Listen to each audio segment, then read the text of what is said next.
Good morning from not so sunny Spain, but fortunately we've got somebody who's going to bring a little sunshine into our life today. We were supposed to be on Facebook, but we've had a few technical issues, so we're going to try here and see what happens. Great, okay. Now, let me just get in.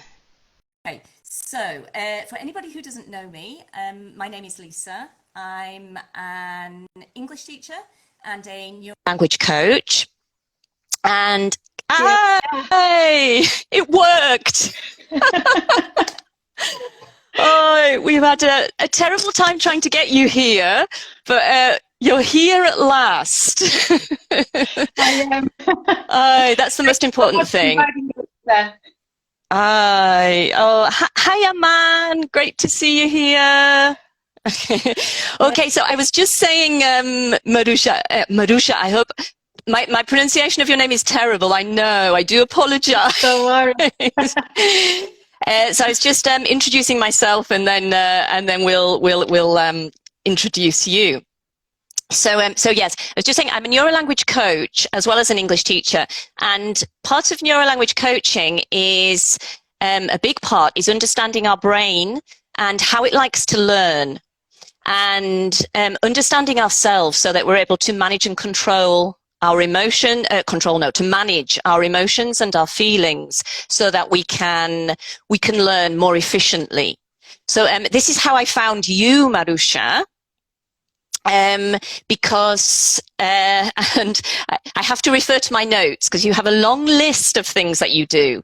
Marusya is an English teacher, a mindfulness life coach, a blogger, content creator, and author of 101 Activities to Learn Mindfully. That's a long list. And the reason I found you is because I was looking for more information about mindfulness. Because it's something that I've seen, I've heard a lot about, and it's something that I know, or I believe, is very beneficial for students and learning.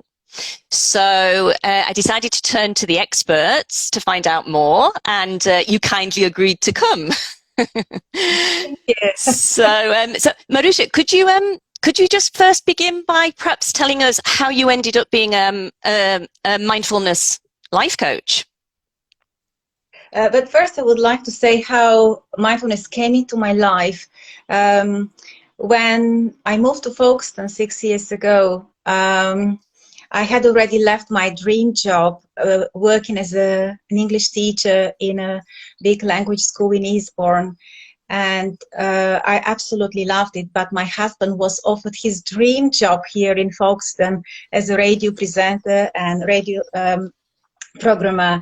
So I had to follow my heart, and I had those high expectations that life will be perfect here and I'll find my another great language school over here. However, this didn't happen, and I dipped into a deep depression. And by that time I had tried some mindful breathing, some meditations.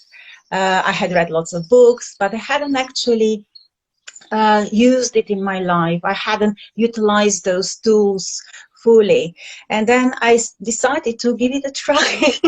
And I was very pleased to see that soon I was able to see changes in my behavior, in the way my thoughts were rearranging in my mind. And I decided to practice this every day, and soon I realized that this is something that my students were experiencing as well. They were feeling stressed out, very tired, really overwhelmed because of the peer pressure, the pressure that other students, their parents and teachers also had on them. So I decided to give it a try and use those mindfulness tools with my students as well. I took first the course for educators, because I had lots of questions, and I needed to find the answers to those questions. But actually, I had already started using mindfulness tools with them before I took that course. Then I wanted to dig deeper, because even though I've taken quite a few courses, I've read so many books, I realized that our brain and achieving that inner composure is really quite a big topic. So I'm eager to learn more and more. So yes, later on I qualified as a Mindfulness Life Coach, and even though I'm not offering such, myself as a coach, I use such tools with my students daily, and I'm so happy to see the benefits they reap. Brilliant. Okay. That's, thank you for sharing that, Marusya. Could you, because I'm sure there will be both teachers and students who watch this, who are perhaps just starting to explore what mindfulness is, and could you give us it might be difficult, a definition of what mindfulness is and what it's not? Mindfulness is being aware of what is happening in your mind, in your heart, and your surroundings at that moment. That is being aware of your thoughts and your feelings, and without judging those feelings and thoughts. So being curious, staying with an open mind, and having that present awareness. What it is not being on autopilot. That's what we do most of the time. We get up, we go to the toilet, we brush our teeth, and we start our day. And, we don't realize how time passes. So again, being mindful prevents us from being on autopilot, doing those things that we do every day. These are our habits. Right or wrong, we're not judging them, but being aware of what's happening right now. Am I talking to you? Am I aware of what I'm saying? Am I kind? Am I compassionate? And while you're talking, am I listening to you at the same time? Also being aware of how I'm feeling. Right, is my heart beating very fast? Maybe because we're alive. And we know that we are, I've done it a few times, but it's not something that we do every day. So are we aware of that? Do we have the time to take a mindful pause when I speak, so that I can, achieve that inner calmness? So that is very important. Yes, I liked in your book. I've got a couple of quotes that I've noted down, and one of them is, when we hear the word meditation, most of us imagine a cross-legged person having their eyes closed. Nevertheless, that is not what you should ask your students to do. Yes, this reminds me. 3 years ago, I did my first workshop for EduFest here in England, and I remember I had a slide with a picture of a child sitting cross-legged. And one of the Russian teachers said, "Oh, don't tell us that you're going to ask us to sit like this." No, we can practice mindful breathing, without sitting in that way, and we can maybe just put our hands on our chest and just being aware when we breathe in how our chest expands, and when we breathe out how it falls, or on our tummy, just following the natural rhythm of our body and taking those deep breaths. Because when we breathe deeply, this is when we affect our amygdala, because when we are under stress, the amygdala in our brain increases, and it prepares us to fight or flight. And this is when we want to decrease the amygdala. We want to bring fresh oxygen into our brain, so that we can wake up the hippocampus and the prefrontal cortex, and then we can decide what we want to do. Are we in the middle of an exam and we're panicking and we have forgotten, the past tense of the verb eat, for example, and all those verbs, irregular verbs, tenses, words that we have practiced with our teacher, have spent hours reviewing. But just because I'm feeling anxious, I'm stressed out, I'm panicking because that's an exam, and it's a very important exam for me. So I cannot access this information. So that is why it is so important just to take the time and to breathe deeply until you feel how, your heart rate comes back to normal, because that's what happens again. When we are under a lot of stress, when we are anxious, for example, during an exam and before a job interview, we have different situations, and just by taking those deep breaths, we can calm ourselves, and then we can access. Oh, I know the past tense of the verb eat is ate. I've practiced it so many times with my teacher, and I remember that the third form is eaten, and so forth. Absolutely. So this is because you've calmed down your amygdala, and you've allowed access to your prefrontal cortex, which is where the information is. Yes. I've got an interesting story to share. One of my students told me how she used actually her bottle during an exam, and she said that the only thing that we're allowed to take during an exam was a bottle of water, and she felt how she was feeling really panicky, and her heartbeat was going faster and faster, and then she took the time. Like now, I'm thirsty, sorry. So she took the time to take a sip of her water.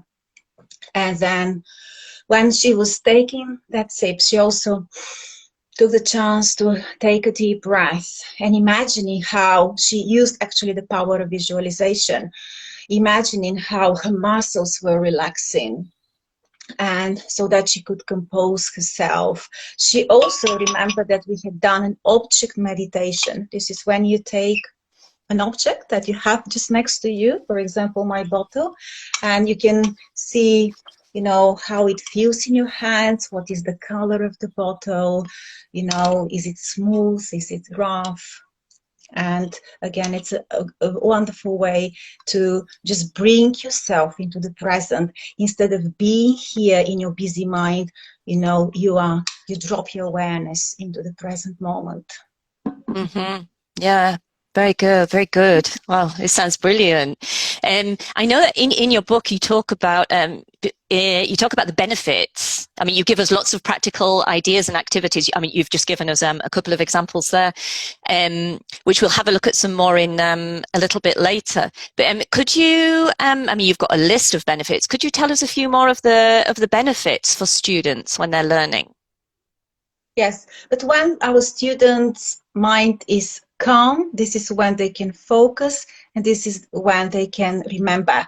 So again, that is a wonderful, I think probably one of the best benefits, that they can focus better just because they are calm, they are in the present. And the benefits are they feel more compassionate and more self-compassionate, being aware of how we feel, again, and approaching our feelings with kindness and mindfulness is something very important. When we are able to tame our busy mind, we can also create better, we can write better. My students have done some incredible poems and short stories just after doing a short breathing activity, and then using a prompt. I think that's because, Lisa, when our mind is very quiet, this is when we can access those unknown nooks and crannies in our soul, because we are all creative in different ways, and I believe a miracle happens. And they were actually surprised afterwards and said, oh, did they really write that? Yeah, I mean, I've read some of the things that your students have written. Amazing. I mean, you share those in your book, and poetry and prose and amazing stuff. Yeah. Yes. This is one of the things that caught my attention, because I feel that one of the things though, which is very difficult, is in our current education systems in many places, especially here in Spain, is to get students to be creative. And I'm always looking for ways to help my students be more creative and to release that, because everybody has a creative inside them, I believe. Absolutely, yes. Yeah, yeah. So, yeah, absolutely. Yeah. In fact, there was a really nice quote from your book. We are born to be creative, and every time we make a decision or design something, we have the chance to show our uniqueness. I thought that was a lovely Yes, quote. definitely. Yes. And Yeah. also mentioning the word uniqueness, I think that by introducing such mindful activities in our lessons, students become more self-aware. They're aware of what their feelings like. They learn things about themselves. If for example, if they do some journaling, they can access, past events they had long forgotten. Again, that particular time when I ran the workshop, I demonstrated the same activity, doing a short meditation, giving a prompt, and then I give my students 10 minutes to write, and this is what the teachers had to do. And my prompt was to think of a time when they were in class and they felt seen by a teacher. I think that this is something very important for our students to be seen. As parents, as teachers, we need to make sure that our students, our children are seen. And a teacher wrote a poem, and I remember that she was so excited to share that poem with us. Just in those 10 minutes, she wrote a beautiful poem about a time when one of her teachers said that she was a beautiful rose. She called her a beautiful rose. And later on, I spoke to her and she said that she had completely forgotten about that. But just my prompt. And I think, again, being able to quieten her mind, she was able to access that memory. She was like a little girl, Lisa. There were Mm, tears in her eyes because mm. she was there when she was reading that poem. Now I've got goosebumps because I remember it so vividly. She was there. She was that beautiful little rose that her teacher called her in that way. Amazing. Amazing. And I think there's some highlights. Sometimes we forget the power of words and the impact that our words have, either, for good or for bad. And we have to be very careful with what words we choose to use with our students, because, words stick, and they can have a positive effect like this story, but they can also have a negative effect. And we have to be very careful with the words that we choose. So yes, we can't Yes. underestimate the power of words. Yes, that is true. And your words actually reminded me of something else. Yes, as teachers, we have to be aware of the words we choose with our students. And I have to share that. But back in Bulgaria, when I was working at the state school, I used to be the class teacher. I don't know if you have this in Spain, but I used to be the class teacher of 30 teenagers, most of them boys, and they used to rebel a lot in certain classes. And when I spoke to them, what happened? They said, but that teacher called me an idiot. And that's something that we shouldn't do. We mustn't do that in our lessons. So we as teachers, we have to be aware of our words, but also of our emotions. Yes, maybe something triggers that teacher during, I don't know, before the lesson. There were problems at school or maybe problems in the family. But we shouldn't bring that into the classroom because our students sense our energy. Yes, absolutely, absolutely. Yeah, no, I know, I understand. It's not a difficult. It's a difficult. We're sometimes in a difficult situation in the classroom, but we have to, we have to remember that we're the example also, and for our students. So yeah, and mindfulness, I imagine, can help teachers in this situation to calm themselves down before they before these words come out. Maybe. Yes. I'd like to. You mentioned in your book, and I really like this word, a brain pause. Could you explain to us what a brain pause is? A brain pause is when you allow your brain or your student's brain to take a pause by taking a few mindful breaths. And we can do it in different ways, and we can do it again at different time of the lesson.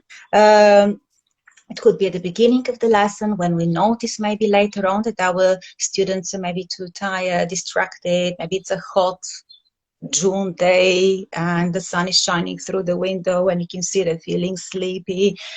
Maybe at the end of the lesson, before a reading activity, before a writing activity, just taking that time to invite your students, always invite your students. That is something probably new for some of them, to take a few deep mindful breaths. And we can do it in different ways, just by, as I said, by putting their hands on their chest or their tummy.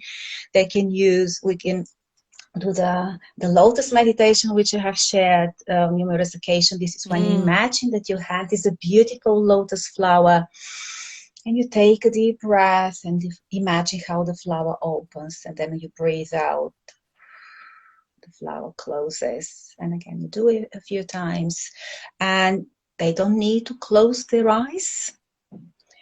And again, it's a beautiful way to calm yourself, to center yourself again. This brings me on to my next question, actually, because I work in secondary schools. A similar situation that you say. You know, we have quite large classes. I teach teenagers. Is mindfulness for everybody? Can you use it with all ages? Can you use it in all subjects? And I'm just thinking about some of my teenagers. Have you ever met any resistance? I believe that mindfulness should be taught in any subject. I think that the current educational system needs a big shake-up. And yes, I use mindfulness tools with all my students, and my students' age ranges from, at the moment, 7 until 40 something. All levels.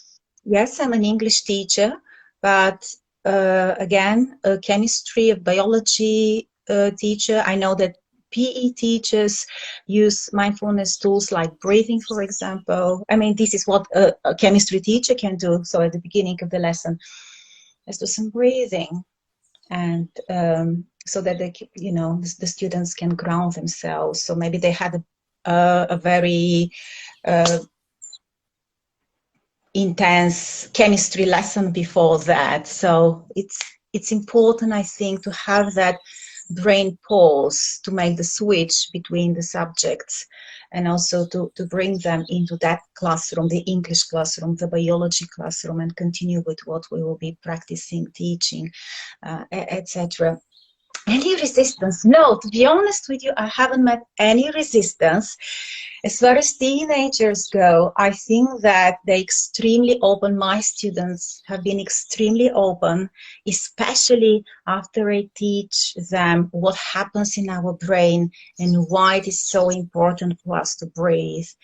And this is when, suddenly the penny drops and they realize how important bringing fresh air, fresh oxygen in our brain is, and how beneficial it is. And we usually start lessons with a short breathing activity. I have students who actually insist on beginning the lesson with a mindful breathing activity, and it could be even just like this, having a singing bowl or a bell, and you can just bang it and ask them to count, until the sound disappears. It could be just this.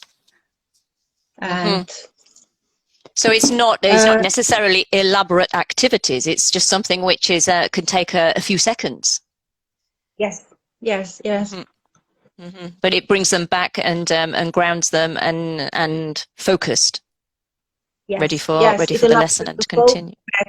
the moment I'm working with a student who's preparing for an IELTS exam, and when he speaks, especially right now when he's preparing for the exam, not so much when we're talking just about, oh, how was your weekend, but let's say when he's doing the monologue, for example, he tends to repeat the last letter, the last syllable in a long word, so wonderful fool, England land, and mindful fool, and he would speak very, very quickly. So teaching him about the brain has been like so insightful for him. So now he knows that it is very important to breathe, to make those pauses at the end of the sentence when, you know, so that otherwise his ideas and his words just mix up, and it's like, whoa, and you don't understand what he's saying. And in fact, he even makes lots of grammar mistakes. I mean, we are not native speakers. I mean, I'm not, you are. So I know from my personal experience that, you know, when we are under stress, and sometimes we can make mistakes, even though, you know, I've been an English teacher for so long. But So, even native speakers, I think, you know, when we're under like now in this interview, you know, I make mistakes. We're under pressure, we're under stress, and it's normal to make mistakes, even as a native speaker. So I like that. It sounds like you're kind of giving students permission to slow down. And I think yes. this is what I like about mindfulness, just giving ourselves permission to slow down, and not even giving ourselves permission, almost forcing ourselves to slow down, because we get so caught up in the day-to-day and, you know, at school or outside of school.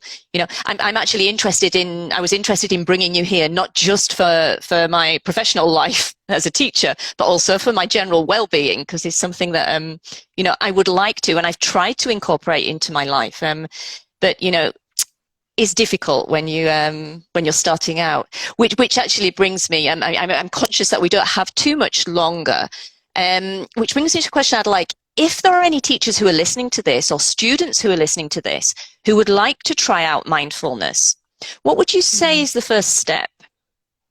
The first step, I think, is that they should, if they do not have the chance to take a mindful course, they can, I mean, in my book, and I don't really want to talk about my book, but my book has been written for those teachers who do not even know anything about mindfulness, by starting with what mindfulness is and explaining again what happens in our brain, and by giving simple activities which we can use with our students without even them realizing they're doing a mindful activity.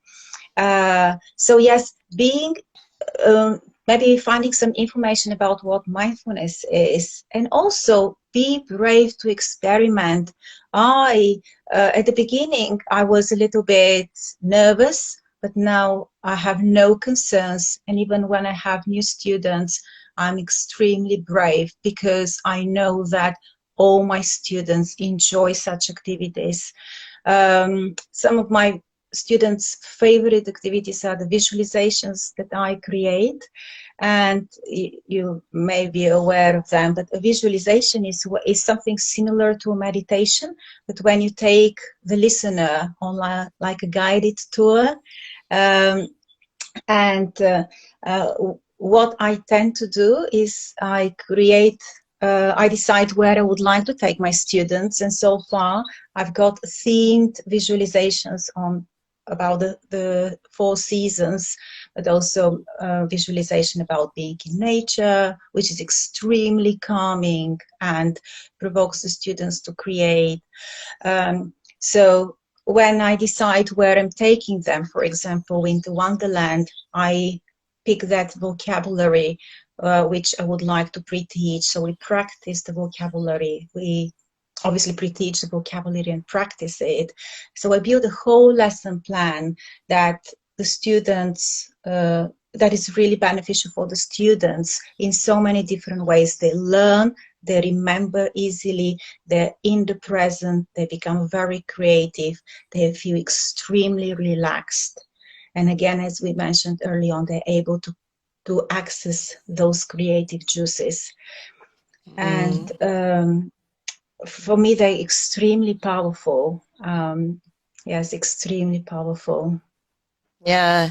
No, I like the visualization was something which was quite new to me. It's something that I've read a lot about, well, especially in your book, and on your blog site. I think even I read that you co-created a visualization with a student about the deep Yes. sea. Yes, you're absolutely right. Yes, I sometimes provoke them. So, for example, after a visualization, oh, let's write a visualization together. Or sometimes a student would say, how about if I write a visualization? Because the visualizations that I and my husband create, his role is extremely important. Why? Because in the visualizations that we create, we have sound effects. So the student or the listener can hear the horse snorting and or the wind, blowing, whistling, and the steps and crunching in the snow. They can hear all those sounds, which really make the experience so real. Yes, and yes, students love doing that. What is really amazing is then when they write, they start to acknowledge and involve the senses, because this is what the visualization does, wakes up the senses. And they start to write about, what they can hear and they can smell and they can touch, and their writing becomes really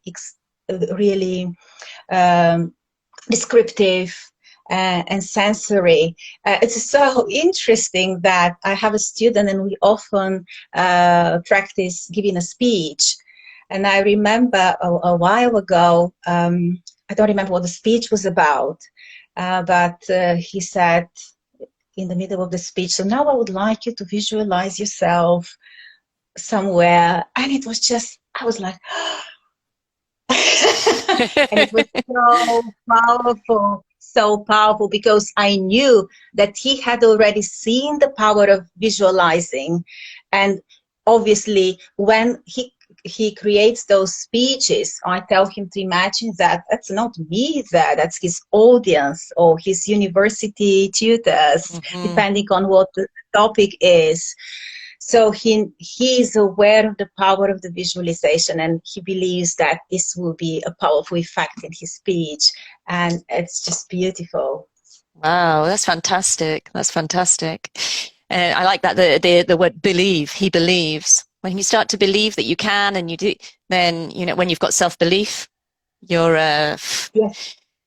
your world opens up so much more. No, and you're more able to and more able to be brave. You mentioned that before. It's about being brave as well, about taking those first steps and being brave. So yeah. Okay, right. Well, I'm conscious that we don't have much time left. So I just like, is there I mean, you've already shared some great ideas with us. Do you have a favorite activity, one last favorite activity that you'd like to share before you leave us? That's a favorite activities. But one of the activities could be, and again, you don't need a course to do that. You can, for example, in a lesson about cooking or food, and you can brainstorm different adjectives that you can use to describe food with. And again, it depends on the level of your students. So most of the activities are easily adaptable. So brainstorm different adjectives that you can describe food with, juicy, savory, and so on. Then brainstorm different types of food, maybe fruit and vegetables. And then pretend that you are going to eat one of them. Do not tell your students what you will be eating. And ask them, even though they may guess what that particular fruit or vegetable is, once you finish the demonstration, they can share their guesses with you.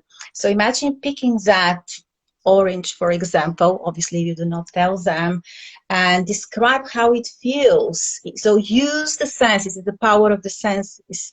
So use the power of touch, the sense of touch. So describe how it feels holding that particular orange, and describe maybe the color, and then bring it to your nose and demonstrate how you're taking a deep breath to smell it. And how does it smell? Again, use adjectives to describe the smell, to describe the shape of that particular fruit. And then pretend that you are taking a bite and describe again, how does it feel, when your taste buds get waken up, and then swallow it and describe how you're feeling. Also, pay attention to your body language. So is it sour, is it sweet? So involve your face, your mouth, the muscles in your face, your jaw, to demonstrate again the feelings and the sensations. And then obviously you're eating, so what have I just eaten? And maybe they can say an orange. And then ask them to do the same. So put them in pairs and ask them to do the same. Brilliant. You've really made me want to eat an orange now.